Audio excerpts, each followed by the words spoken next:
പാലക്കാട് മലമ്പുഴയിൽ മദ്യം നൽകി വിദ്യാർത്ഥിയെ അധ്യാപകൻ പീഡിപ്പിച്ച സംഭവത്തിൽ സ്കൂളിനെതിരെ ഗുരുതര കണ്ടെത്തലുമായി എഇഒയുടെ റിപ്പോർട്ട്.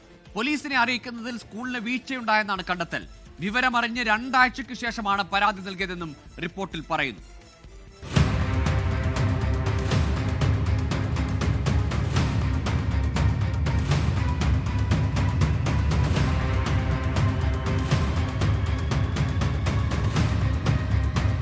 വിദ്യാഭ്യാസ ഡെപ്യൂട്ടി ഡയറക്ടർക്ക് നൽകിയ റിപ്പോർട്ടിലാണ് എഇഒയുടെ നിർണായക കണ്ടെത്തൽ. 6ാം ക്ലാസ്സുകാരനെ അധ്യാപകൻ പീഡിപ്പിച്ച വിവരം ഡിസംബർ 18-ന് സ്കൂൾ അധികൃതർ അറിഞ്ഞിട്ടും പോലീസിനെ വിവരം അറിയിച്ചില്ല, പരാതിയും നൽകിയില്ല. ഈ മാസം 3-നാണ് വിദ്യാഭ്യാസ വകുപ്പിന് സ്കൂൾ പരാതി നൽകിയത്. സ്കൂളിന് വീഴ്ചയുണ്ടായെന്ന് നേരത്തെ സ്പെഷ്യൽ ബ്രാഞ്ചും കണ്ടെത്തിയിരുന്നു. ഇത് ശരിവെക്കുന്നതാണ് എഇഒയുടെ കണ്ടെത്തലും. അധ്യാപകനെ സസ്പെൻഡ് ചെയ്യുകയോ നടപടി സ്വീകരിക്കുകയോ ചെയ്യാതെ രാജി എഴുതി വാങ്ങുകയാണ് ഉണ്ടായത്. രക്ഷിതാക്കളുടെ നിസ്സഹകരണവും വിഷയത്തിൽ പ്രശ്നമായി.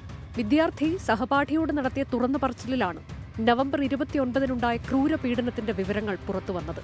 വിഷയം സ്കൂൾ ഒതുക്കി തീർത്തെങ്കിലും സ്പെഷ്യൽ ബ്രാഞ്ചിന് ലഭിച്ച രഹസ്യ വിവരത്തെ തുടർന്ന് നടത്തിയ അന്വേഷണത്തിലാണ് നടുക്കുന്ന ക്രൂരത പുറത്തുവന്നതും പ്രതി പിടിയിലായതും.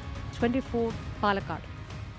ലോകത്തെവിടെയായാലും ഏത് സമയത്തും 24 വാർത്തകളും ഓഗ്മെന്റഡ് റിയാലിറ്റി പാക്കേജുകളും എക്സ്പ്ലെയിനറുകളും വിശദമായി കാണാൻ ഞങ്ങളുടെ യൂട്യൂബ് ചാനൽ നിങ്ങൾക്ക് സബ്സ്ക്രൈബ് ചെയ്യാം.